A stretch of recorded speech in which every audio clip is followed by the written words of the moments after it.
right, hello, and we are live at the Randolph Street Market. This is some type of like anniversary or something. 15 years of fun. Now this is Sally.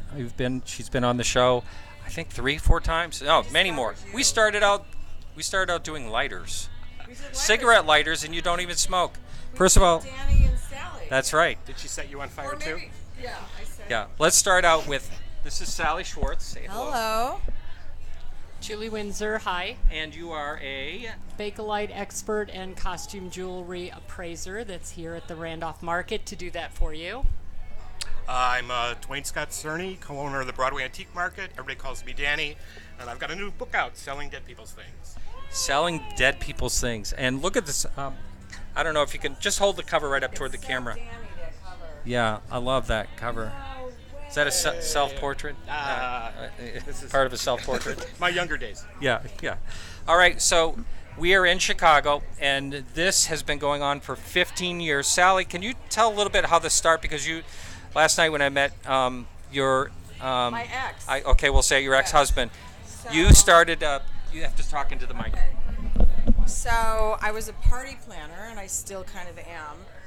And my ex-husband and I would travel to all these flea markets to buy props for events. So if I was doing a speakeasy, I did a lot of regular theme parties, like 50s theme parties, speakeasy. And in those days, everybody was decorating parties with cardboard cutouts of a 57 Chevy, and I hated that flat thing. So I would go to flea markets and buy like the grill of a 57 Chevy, or something from the Jazz Age, old musical instruments or whatever. And so that's how I decided that we needed something in the city, so I didn't have to drive out there because it's just hell. I don't like sitting in a car. So we started 3 huge events called the Chicago Antique and Collectibles Festival. And people remember those shows. We did 3 big shows. They were very successful. Danny was there. Julie shopped. I've got pictures of Julie shopping at that show. And we had 3 shows. One show was a total heat wave. I don't know, 100 people in Chicago died that weekend. At your show? No. But it was this thing where the city people were dying in their houses and the elderly. But anyhow, so that was fun as a promoter. Then we had another show, we had the windstorm, and that's how everybody talks about that event. They call it the show that blew away, because we had a microburst. Oh, I know. And it was the first microburst that was ever in Chicago, and it blew through the entire event. We got a phone call in the middle of the night from the security on site, and they said you have to. And when we left the site, it was gorgeous. There was not a cloud in the sky. There was not a bit of wind, and somehow or other, this nasty wind came through, and we ran down there, my ex and I, and all you could hear was stuff flying through the air. I mean, it literally sounded like a hurricane, but it kind of was. Inside, he wanted to run into the giant tent that we had, and all you could hear were snap, snap, tent poles snapping on a giant tent. Can you imagine the wind snapping tent poles? And there was stuff flying around. I thought he'd get decapitated by, like a plate or some, fork or something. And the next morning, we brought all this staff in. We had all these people sweeping. We gave everybody a camera, like a little Instamatic, so they could photograph the damage for their insurance. And we actually got the show up. Were you in the tent? Was. Did you? And the weird thing about what happened in the tent was the wind went like this. So there could be one booth with real heavy things that everything broke, and then there could be a booth that had pieces of paper on it, and it didn't even move. There was a giant rug, an oriental rug, that blew across the entire site and was up against the fence. I mean, it literally was like a flying carpet. People lost jewelry. We had our staff, every piece of jewelry was found. Somebody lost sapphires, and it was literally on the ground. The staff found it. Things blew into the river. It was horrible. And then, so that was great. We have this great show that we're doing, and then we find out that the property that we had it on was sold for development. And then my marriage fell apart, and then there goes the show. And then, oh no, we were crying the whole day. It was so stressful. And so then, So I always wanted to get the show going again, but my husband was gone. I went through a divorce. I moved, and somehow or other, my banker was on the board of the West Loop organization, and he said they needed someone to come in. They wanted someone to take over the West Loop, the Taste of West Loop, which is a huge rock festival with all these bands. And I went in for this meeting, and I said, I don't want to do that, but would you be interested in an antique market? Because this neighborhood was completely dead. Nothing was here, but it was Portobello Road and all those other markets are always where the markets were, like where you bought the fruit, the vegetables, and this is the original market district in Chicago. So, And your original landlord were the Indians. yes, exactly. No, Jimmy Hoffa. Yeah, he's buried under one of he's buried here. But And you went into the Higgins class. yeah, it was great. It was really easy though when I started because I had everybody helping me. And then the neighborhood has gotten so big, dense. McDonald's moved into this neighborhood.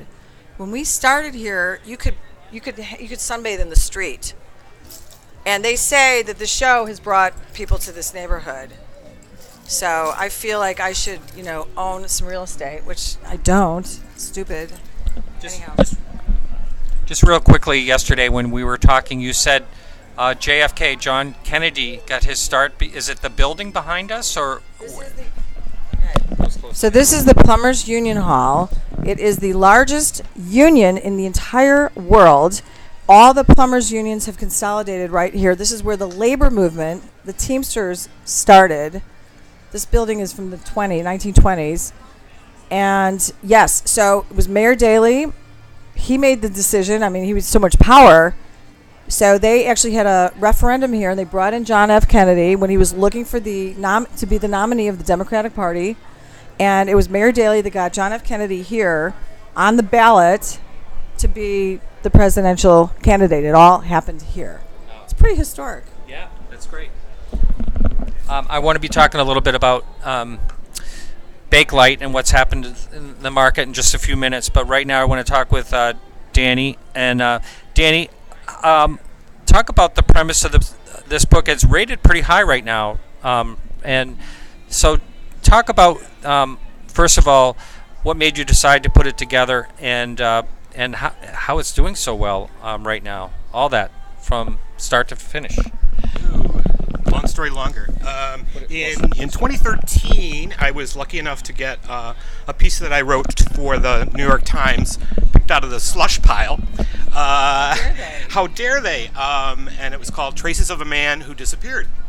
And it was just a short little kind of O. Henry-esque story, which I didn't realize at the time, but that's, I guess, what it was, which was edited by Michael Weinrip, who won a Pulitzer Prize, and he just took it under his wing, and he goes, "Oh my gosh, I've got to put this in the paper," and it made quite a little sensation. I remember that. You should Google it. So it's Traces of a Man Who Disappeared. Super cool. You need to tell about who you are, though. You're a writer. Super cool. And an antique dealer. I am.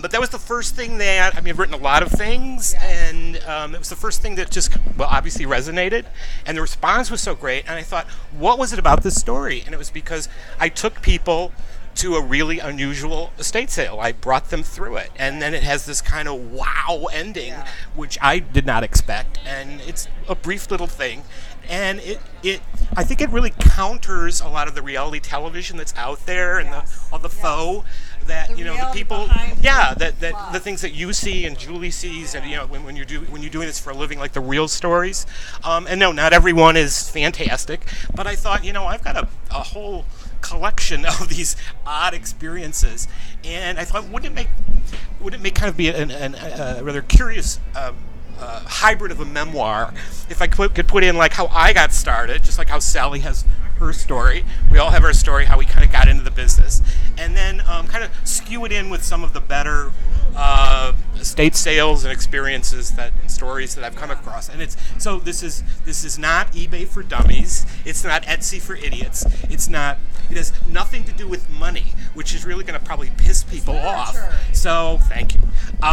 It's about people. It's people and things, and why things are important, and why people are important, and how objects, what we collect, defines who we are. You might not want to admit it. Yes. And So that's basically what this is. It's a collection of some of just the best stories. They aren't things that happen like every day. It took 20 years to pull these stories together and 5 years to write, but that's it in a crazy nutshell. And that's not it. There's so much Yeah. more. I was doing an appraisal clinic here yesterday. I had a conversation with a woman, and she started telling the stories about all her pieces that she collected. And I said, isn't it wonderful to have the story to the piece? Yeah. And recently I had a interview. My last show on this was with an eBay spokesperson, and I said it loses when someone just clicks on something. It loses the story, the long traveled. Object with no Yeah. history So how important do you find it? I'll just ask. What do you think about the story of an item? How important is that? Well, I think how it changes hands is kind of fascinating. That it's almost like something is lost and then refound and refound again, and this is and reloved. And in what industry, in what business does that happen? It just doesn't, and that's why the story becomes all the more important. I'm sure. Well, I have some examples. I got a piece of Bakelite that I had sold a customer, and she brought it back to me because she wasn't wearing it. It was a pin of a woman, and she was sort of in a like sarong type thing, perfect for this day, where it's like 90 degrees. Anyway, it was a native woman in a scarfy item, and it was carved out of Bakelite, and she said, I just am not wearing it. I'd like to trade it in, and I allowed that of my customers. I said, sure, you can trade it back in. It's in perfect condition. You haven't damaged it. So I decided to put it on eBay. But when I put it on eBay, I wrote about it that I felt the shape and silhouette of the woman pin looked like something painted in a Gauguin painting. So all of a sudden, this pin that this woman had paid $300 for, that I decided looked like it had come out of a Gauguin painting, went for over $2,000 on eBay.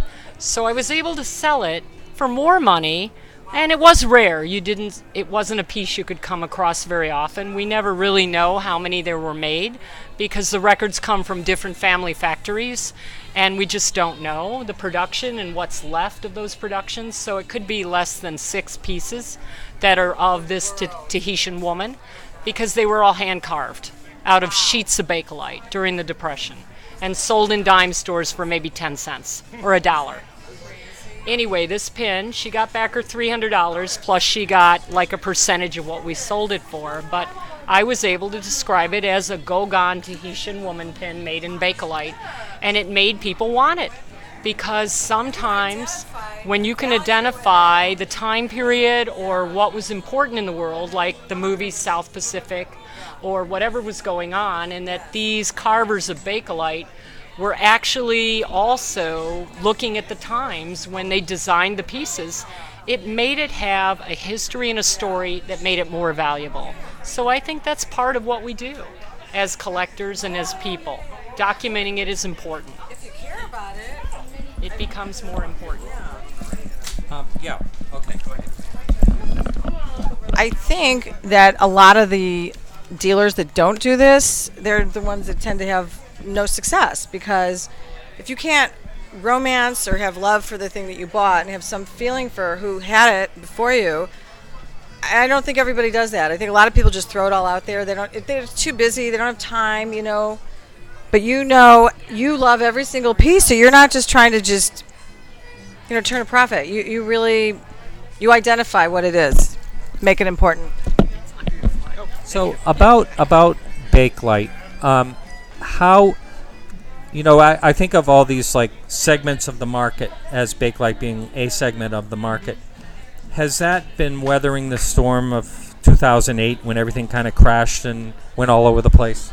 Well, it's funny. The Bakelite actually had a more tragic situation. There was a particular collector that embezzled quite a bit of money, and what happened was he was about to get caught, so he turned himself in, and he had taken about $7 million and used a lot of it to buy Bakelite. So the market became falsely inflated. Pieces that should have gone for $2,000 that were nice, really beautiful pieces went for $10,000 because he could pay He was actually just deciding he wanted to have a bigger collection. And he also collected Barbie dolls and head vases. And when he found out he was going to go to jail because they were changing the payroll system, he had like filtered this money into his bank account to the tune of $40,000 a month of extra money. So anyway, when he figured out they were going to catch him, he decided to turn himself in. He went to jail, and his Bakelite was all auctioned at the Doyle auction houses in New York, and the market just started to drop because that was a false inflation, and it really shouldn't have been that high. I mean, it went up starting with the beautiful book that Corky and Jenny wrote, two New York ladies that wrote this picture book of Bakelite in the 80s, and then the man who did the embezzling just made it go as high as it could go, and then it dropped out. And so now I would say that it's sort of not as high as it was before the gentleman that decided to acquire so much Bakelite. But it's hanging in there. But soon Bakelite will be celebrating 100 years. So I think we need to look for ways to celebrate that. When is the 100-year anniversary? I would say pretty close. We're pretty close, actually. It was developed for industrial purposes, but during the Depression, it was used for jewelry. So we're probably looking soon. For the actual listener that doesn't know what Bakelite is. So it was the first plastic that was ever invented that was thermoset with heat and pressure with formaldehyde and phenolic acid, and it was done through sort of a process of extruding. You actually put the chemicals together, and it ends up in tubes or sheets, and then those tubes or sheets that are coming out of the machinery can be molded or carved into other things. So it was used for a lot of industrial purposes. It was used in cars, in aviation, for a lot of the housings of electronic. A lot of in your homes, you'll remember the black telephones were all Bakelite. The handles on all the fiberware pots and pans are Bakelite. The Brownie cameras are Bakelite. And the Feta bullet radios, all the housing, that was all Bakelite. So What about gutta percha? Gutta percha is more of an English material that comes from trees. It's either tree sap or actually the bog oak type stuff that was for Victorian mourning jewelry. So that's earlier than Bakelite, and it's more of a natural material. There also is celluloid, which again is a milk protein plastic, which is more of a natural material, whereas Bakelite is a man-made material, the first scientific plastic. And then they used it for jewelry during the Depression. They couldn't afford to carve in jade, ivory, onyx, all those materials. So instead, they turned to this new plastic and carved Bakelite and put it in dime stores. Okay, one more question. Sure. And then I want to ask this one. Who collects Bakelite? I think a lot of ladies started collecting it because they felt like it was jewelry they could wear without having someone say, I'm going to take that diamond or gold bracelet off your wrist. I think ladies started wearing it first because it wasn't going to be high level and they weren't worried about it being stolen or being robbed wearing it. And then I think it also has an aspect of fashion to it because it's oversized, it's very creative, it's very colorful, like Lifesavers and Chuckles. It's very happy. And during the Depression, women were looking for things to make them happier. So these dollar accessories they could pick up in dime stores like cherry necklaces and pins made them feel better and happy and bright colors. So jewelry gets big when times are tough. We turn to big accessories, and it's a good way to make an outfit look better and make you happier. So that's the reason I think it had its heyday. I like how you described it, that it looks like that you said it looks like Lifesavers and Chuckles. It's very Love Chuckles. inspired, and I think, again, That makes we were it in fun. the Depression, and people were looking for colorful ways to feel happy. And Bakelite is about color. Yeah, love that. So, Sally, I want to hand it to you for what you do here at Randolph Street Market. And one of the things you see here, you don't see at other shows, is young people. And I want to talk a little bit about that. First, I'm going to ask Danny, what do you think, and you've been in this business a long time, how do you think we can save this business by getting more young people involved? Kind of like the idea that Sally does, she brings entertainment in, And what do you think is going to attract young people back into looking at antiques in general? Yeah, there was certainly a period maybe 10 years ago where it started to wane. I mean, certainly the 2008 thing that hurt everybody, and it was like, hey, where is this going to go? And then it really happened kind of organically. Vinyl, they just had a record store day, which is 10th anniversary. It was huge everywhere. So young people totally get vinyl. That brings people to markets like this, to stores like mine, Broadway Antique Market, the collecting, and then vintage clothing. And once you get them in on one thing, and vintage clothing is like, I don't know how many times I've sold some vintage clothing to a girl or a young man, and they go, what is this piece of plastic? This is Bakelite. This is Lucite. And before you know it, they're buying a bangle or they're buying a pin. So it's kind of the entry drug, into vintage. And again, we all really have to salute Sally, because this is her 15th anniversary of Randolph Street Market, which is stunning. And it also shows that people come from all over the world to come to Chicago because it's such a great market. I've got clients who fly in from New York, shop my shop, run over here, have lunch, and go right back to the airport. Yeah, right. And don't you love that? That's excellent. So Sally, what made you decide to gear the show to young people? Well, so when we started this show in 2003, and I had a partner when I started, not my husband, my ex-husband, people were still collecting antiques. It was still huge. People were going to Sandwich. People were into it. And about the next year, it was very noticeable that young people weren't even coming. Everybody had gray hair that was shopping, pretty much. There were people that were really fashion forward and cool that got it from day one. The artists got it, and people like Julie, and people that were connoisseurs got it. But the general public hated the idea of the word antiques. Yeah. And when I started, it was called the Chicago Antique Market. And it was great, and people loved it, and it got a lot of publicity, but young people weren't coming because that word made them think of their grandmother. And everybody started using the word vintage, and they started to use the word retro, and Danny was on that from the start, because your whole look is it's all retro. You've got that great tag, Recycling 1959. 1950 since 1990. Right, Recycling 1950 since 1990, which I think is just genius, of course. Trademark. Anyhow, right. So what we did the second year was we started the Indie Designer Fashion Market, and we brought in all these fashion designers in Chicago, the top people at the School of the Art Institute, and they brought with them all these really hip happening young designers who had their email lists. Another thing that had happened was that the original dealers, all they would do is to market the shows, they would hand out cards at other shows.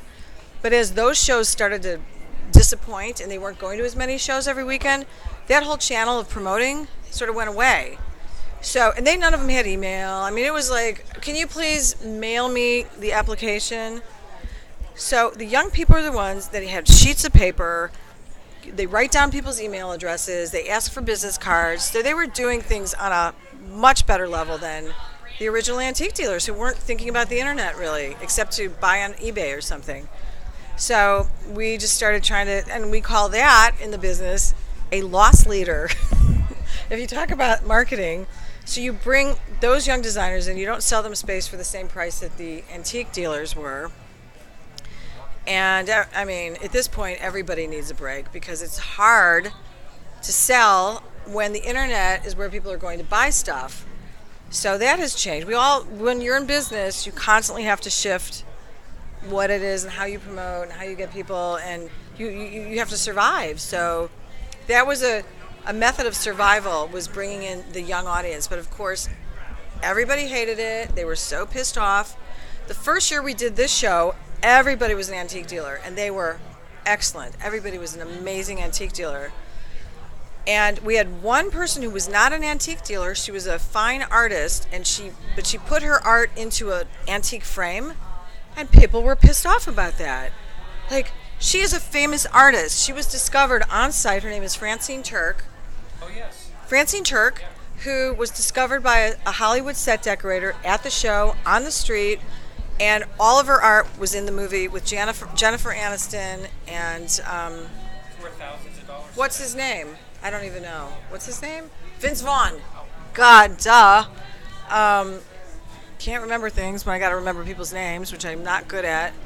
So anyhow, and it was in that movie because she played an art gallery owner. So all of Francine's work appeared in that movie, and she became a big thing. She's collected by Mick Jagger. She's got, I mean, and the dealers that were here didn't want her. It was a huge controversy.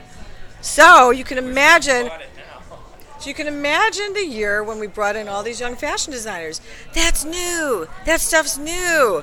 And I would say that stuff is made as well as all the old stuff. It is made by hand. It is made in the United States. There's new, and then there's new that came off of a container from China. That is not, you can't put these things in the same category. Well, there's a difference between reproduction and fake. And I'd like all of us maybe to address that. Yeah, that's a hard one. Yeah. Because it's just impossible at this point to manage. And I think everybody's knocking off the original, but I think that just makes the original more valuable. When people find something that's actually real and it's not a repro, a repro shouldn't cost what something real costs. But, I can address that. Very hard to monitor it unless you're an expert on every single item. Yeah, the one thing I think that has been faked really good for many years is Gallet glass. I don't know if you even know what that is. But it's a cameo carved glass, and it's very beautiful. And so Gallet glass was faked so much and so good for so long that it started driving down the prices. Then there became a few experts that really, really knew what was right and what was wrong, and the good pieces are still selling for huge amounts of money. But there's only a few people that can, actually. I bought a good piece by accident. Where's the counterfeit stuff being made? I want to say Turkey, and it's very, very well done. Yeah, very well done. So it's really good in and of itself. Yeah. It could be good if it didn't try to be something that it wasn't. Right? Yeah, so there's. It could be something. Yeah, I think the difference between reproductions and fakes is fakes are made to deceive. Reproductions are copying, a design, basically. And I've bought fakes before. Anyone can get burned. I have a fake. In the 20s, a lot of stuff that was like French Empire, like Louis XVI stuff, got copied. And that stuff is amazing because it was made really well. A lot of it's painted, it's gilded. And if you buy something now and it's really beautiful and timeless, if it looks like something else, it'll still be around. This other stuff that's new, that's been sprayed with all this, like pesticide, and so it doesn't put bugs in people's houses and all, fire retardant, bug repellent, everything. It's just stuff is not made to be loved or lived with anymore. Just to do a quick little story about. So oftentimes, when we're talking about like Gallet glass, things that are really expensive in art, and oftentimes it's the little things in life, the small items. You'd say, well, no one's going to reproduce that, which is true. So back in the 90s, a woman comes into my store year after year to buy her father a birthday gift. And every year it's a pair of cufflinks or a tie or a cocktail shaker, right? And every year it's like she wants to get him something better, right? And she's like, this year I want him something better. And we all do that. It's like, this year it's got to be the best thing ever. How do you do that? And I was like, tell me about your dad. She goes, well, he's retired now and he loves his grandchildren. He used to be an accountant, blah, blah, blah, blah, right? And I said, yeah, but what do you know about him? And she goes, well, what's the oddest thing you know about him? And she goes, well, he was an incubator baby. And tell me more. That is, right? days, Yeah, going like, how can that be exactly? 'Cause Yeah. this would be certainly an older gentleman. So now we're going to go to the 1920s. So there was a Dr. Corey who started an incubator on Coney Island for preemies. Yeah. For preemies. And he had figured this out from doing this with eggs and thinking, gee, would this work with children, right? Now, and at that time, the death rate was phenomenal. That no hospitals would take it. So these are desperate parents bringing. You're like, where am I going with this story, right? Yeah. These are desperate parents, right? Well, it was a huge hit. the incubator babies in Coney Island. Yeah. 33 World's Fair comes along, yeah. right? And he sets up here in Chicago, right? I know people that were in that incubator. My mom has a friend. See? I was an incubator baby. Are you serious? Yeah. Well, it turns out, so he was actually in the fair. In the Chicago In one? the He's Chicago that World's incubator? Fair. Yeah. Babies were in that So, incubator. right, well, 85% of all babies survived. So this was a brilliant. blessing. Oh, Just think of about course. this, Oh right? my God. And it cost a nickel to see them, and I whole life posted is that based on I that. posted on Facebook and Instagram for you guys to see Saw that that. ticket, that little ticket, which is okay, a $10 ticket, right? But like try and find one. What was that for? Right, that was the admission. It was a nickel to come in and see Go the and see it right, like a freak right. show, like it was some kind of like well, a carnival yeah, attraction. right, exactly. Wow. But think of the good that anyway. So she tells me this, and I said, I know what he's gonna get, but I got to find it. So I talked to all my ephemera people. I said, give me a couple weeks, right? And I find a real photo postcard of the inside of the exhibit, right? And this is what's great about it. This is where it gets really kerny, because you've got these giant nurses all dressed in white with the shoulder pads and these huge hats, and these and big hair. and these teeny little babies, Yeah. right? So you get the dynamic of the sideshow, the small, the large to the small, right? So she comes in. I give this to her. She cannot believe this, right? And I said, how much do you want for it? I says, I don't want anything for it. I don't want anything for it. I says, all I want you to do is call me on his birthday and let me know how it went, right? So what did you give her? So I just gave her a real photo postcard of the nurses holding nursing the baby. I found that later. I didn't have the ticket then. I didn't even know we could find a ticket. I've since 20 years later I found the ticket. Amazing. No, you can't have it, Sally. But Dan, you see how your love of paper and collecting And it opens the door. So she calls me and she says, I gave it to my father, and she says, this, 70-something-year-old man burst into tears. I've never seen him cry before. And he held it up and he said, this is where I'm from. This is who I am. That's so cool because his parents were from So it. I mean, the baby was in an incubator. that's a story in the book. That is fantastic. And it's, again, just showing that it's not about necessarily the value of things, but it's how important things are in our life. Anything's only sentimental. I feel the same way when I find something. Something really rare. It's not about the value. The value is secondary, and it's valuable because it's rare. But it's so exciting to hold something extremely rare in your hands. And value can go up or down. So Yeah. what you think is valuable, the market may say that's right. nothing. And Yeah. I wanted to ask you about Bakelite. Fakes, copies, reproductions. What's going on with that? And then we're pretty much wrapping it up after that.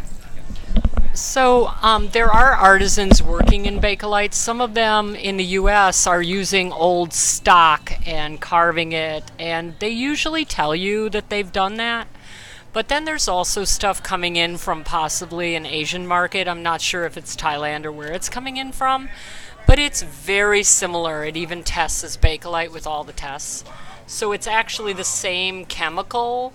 The problem is that there's something around the carving that's like a residue, like a sawdust, if you will, that wouldn't be on an old piece of Bakelite that's patinaed, but it's very hard to detect. And me being a collector for 30 years, if I have to look at it with a loupe to tell that it's a fake or reproduction, whatever method they're using to make these pieces, I would say beware. You should always know where you're getting your things. Work with a dealer that you trust. Work with a dealer that has a reputation that you can go to and say, I don't feel comfortable about this piece. Bakelite has a certain weight, a certain feel, but the new things have copied it very well. The weight is a little bit lighter, and again, there's this weird residue. But there's the only thing you can detect as an expert is the the strange residue. The color's a little bit off, but again, the colors could vary because they were made in different factories. So color, there's a lot of colors in Bakelite. So and it patinas. The weight's a little off, but it's hard without having the same piece in your other hand to tell that the weight's a little off. But if you have two pieces that are carved the same, you could see that the weight is a little lighter. But it is I would say extremely hard to tell. Now, some people don't sell them for as much money, so that's an indicator right there. If you're buying a Philadelphia bracelet and it's $700 and it's usually $2,000, you know that you probably have a new one. But maybe it's worth $200 to $500 to have a new one because you can't get one for $2,000. So these are decisions you have to make. Are you buying it for fashion, or are you buying it for the fact that it's a Depression piece of jewelry? So anyway, beware. Yep. So let's wrap it up. And what's the last words you'd like to say for your anniversary, and how do you think the future's going to go here? Think you're gonna I've been asked this question so many times, and it's nothing ever pans out exactly the way I think, but then other things happen that are really good. So I kind of just, at this point, it's been so many years, I really feel kind of beaten down. I mean, come on, windstorms, heat storms. I'm not an outdoor kind of person that I like this, but it's fun. It's fun. I just want to have fun at this point. Yeah. And if I can make some money, that's kind of the deal. And I want to see everybody thrive. I really want this to continue, I want my daughter to say, I love your cigarette lighters. Can I have them? Because I've already promised them to my stepdaughter because she loves them. And my daughter's like, I don't care. Yeah. So I hope she wants them because she's going to get all of it, So she's got to figure, I don't want it all getting sold off. Yeah. So that's it. All right. Any last words you'd like to say for them? Yeah, I just hope that you find things you enjoy collecting and wear them and pass them down with stories so that people will continue. Again, like Sally said, if the young people aren't engaged, it won't continue. So try to keep it going with your families and friends. Yeah, I would say to people, be a little less obsessed with money. I always say if you could just put that out of your head for just a couple minutes and think about the object. And something just kind of crazy that, as an analogy, that if there were a fire in your house, what item would choose you? Yeah. What item would save you? Oh, that's an interesting way to put it. Yeah. I like that. Yeah. I actually, I was asked that question this week as I was coming out here. We have a real dry spell where I live, and the new neighbor below lives in the bottom of a field, in the bottom of the hill, and he had set a fire like for a brush or something a few nights ahead. And my girlfriend asked me, she said, what in the house do you want to save if the place goes on fire? And I could only think of, like, I have a small, beautiful Hudson River painting that is pretty rare. And I said, that's easy to grab, but don't grab anything. You just hit yourself and the dog out. That's all. But anyway, I love that. What would choose you? That's great. Just something to think about. Yeah, excellent. Yeah. So that's It's a hard question. yeah. All right, so that's going to be it for the show. Thank you all very Thank you, much Mark. for Thank you, participating. Mark. Thank you. Sally. All right. It's so much fun. It's a reunion. All right, yeah, the reunion. Every 5